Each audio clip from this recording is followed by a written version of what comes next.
உன்னை ஒரு கன்னத்தில் அறைகிறவனுக்கு மறு கன்னத்தையும் காண்பி. உன் அங்கியை எடுத்துக்கொள்ளுகிறவனுக்கு உன் வஸ்திரத்தையும் எடுத்துக்கொள்ள தடை பண்ணாதே. உன்னிடத்தில் கேட்கிற எவனுக்கும் கொடு.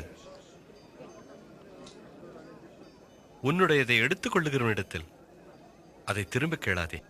நீங்கள் பிறரிடத்தில் எதிர்பார்ப்பதை மற்றவர்களுக்கும் செய்யுங்கள். உங்களை சிநேகிக்கிறவர்களை மட்டுமே நீங்கள் சிநேகித்தால் அதனால் உங்களுக்கு பலன் என்ன? பாவிகளும் தங்களை சிநேகிக்கிறவர்களே சிநேகிக்கிறார்களே. உங்களுக்கு நன்மை செய்கிறவர்களுக்கே நீங்கள் நன்மை செய்தால் உங்களுக்கு என்ன பலன்? பாவிகளும் அப்படி செய்கிறார்களே. அவர் அவளை எப்படி தொடலாம்? இவர் எப்படி அவளிடம் பேசலாம்?